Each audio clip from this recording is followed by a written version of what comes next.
Cricket বিশ্বে সবচেয়ে জনপ্রিয় খেলা টি-টোয়েন্টি।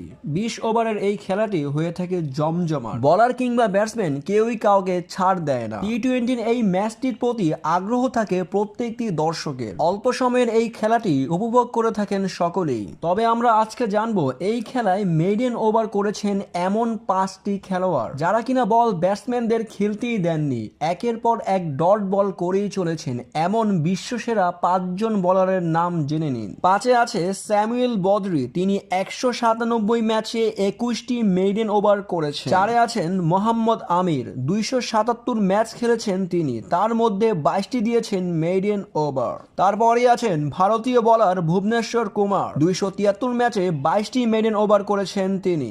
তারপরেই দ্বিতীয় স্থানে আছেন বাংলাদেশের সর্বকালের সেরা অলরাউন্ডার সাকিব আল হাসান, তিনি 428 ম্যাচে 26টি মেইডেন ওভার করেছেন। একে আছেন ওয়েস্ট ইন্ডিজের তারকা অলরাউন্ডার সুনীল নারায়ণ, তিনি 501 ম্যাচ খেলে 30টি মেইডেন ওভার করেছেন। ক্রিকেট ইতিহাসে এই 5জন বোলার সবচেয়ে বেশি মেইডেন ওভার করেছেন। তবে আরো জানতে এই চ্যানেলটিকে এখনই সাবস্ক্রাইব করুন।